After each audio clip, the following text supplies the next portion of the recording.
we can only speak to the individual conversations we've had with him over the years. And even as recently as just a couple of months ago, when he was still working in the media, he came on the radio show, and I asked him at the trade deadline about LeBron and his involvement with that stuff. And he's like, look, he specifically said this about LeBron. LeBron is not the GM. He actually doesn't want to be that. Like, he will have input because every star player should have input. But as far as, like, going and telling me, go do this, go do that, like, that's not his M.O. So he's been very complimentary of LeBron since he's left the Cavs. So I think that's why this particular story comes across as kind of a shock. And I don't know about you guys, but I kind of believe that maybe some of this is missing some context potentially. Oh, it's missing context because we all chop it up and pull it out and dissect it on TV, right? With like quotes. But if you read the whole story, like I mean, it is. I think it's pretty clear. Like, he's trying to. It's just more about New Orleans in a lot of ways than it is about necessarily what was wrong in Cleveland. But also, I think he feels differently now. I think you feel differently when your context changes, when your situation changes.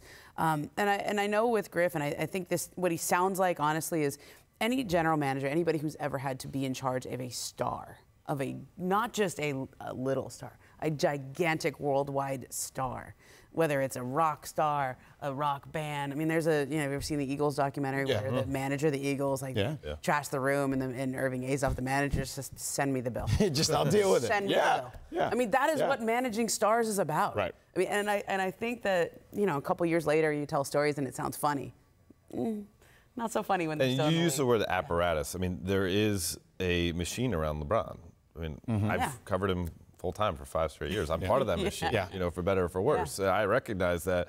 And LeBron he didn't create it. Sometimes he feeds into it. Sometimes he shies away from it. But it exists. And I think the fact that Griff is even acknowledging it, there's some truth there because it is the LeBron's star is a brighter star than a Kevin Durant. I'm not saying he's so much better as a player. Yes, 100%. Right.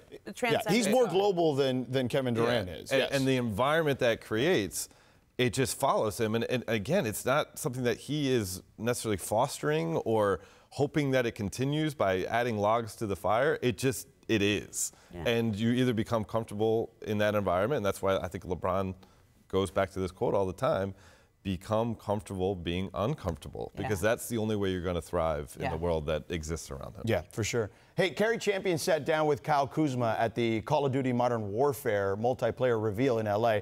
Here's what he said about LeBron. That dude's ready. He's ready. I think this year, this offseason, you see just people, slandering his name and saying this about him, saying that, but he's been super motivated this offseason, working, between, shooting movies and, he's in the gym. He's in the gym early, night, whatever. So, just being locked in, that's the biggest thing, talking about being ready for it all, so.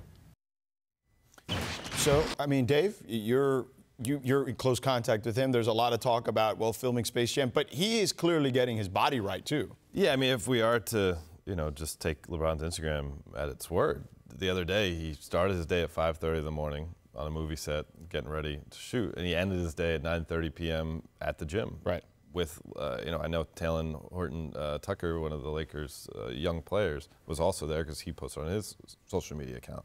And so if you don't care about winning, just go to the movie set, eat your craft services, go back home to your wine cellar, and call it a day. And Taco Tuesday. Don't forget Taco Tuesday. Right? Yes. So there's certainly, there's still an intense desire for him to get this right in his time in L.A. and do what Laker stars of the past have done. Yeah, I mean, I think this is revenge LeBron this year. Yeah, agreed. Last year, he has the opportunity to just say that was a sabbatical year. That was just, it was an audition year for the young guys, particularly. Audition year for the young guys, audition year for him in LA, but also, like, if you have a team that is not necessarily built to win, and things also then don't go well injury-wise. Yeah. Kuz and the Frosted Tips survived, though. I like the Frosted Tips with Kuz. Thanks so much for watching ESPN on YouTube. For more sports analysis and highlights, download the ESPN app. And for live streaming and premium content, subscribe to ESPN+.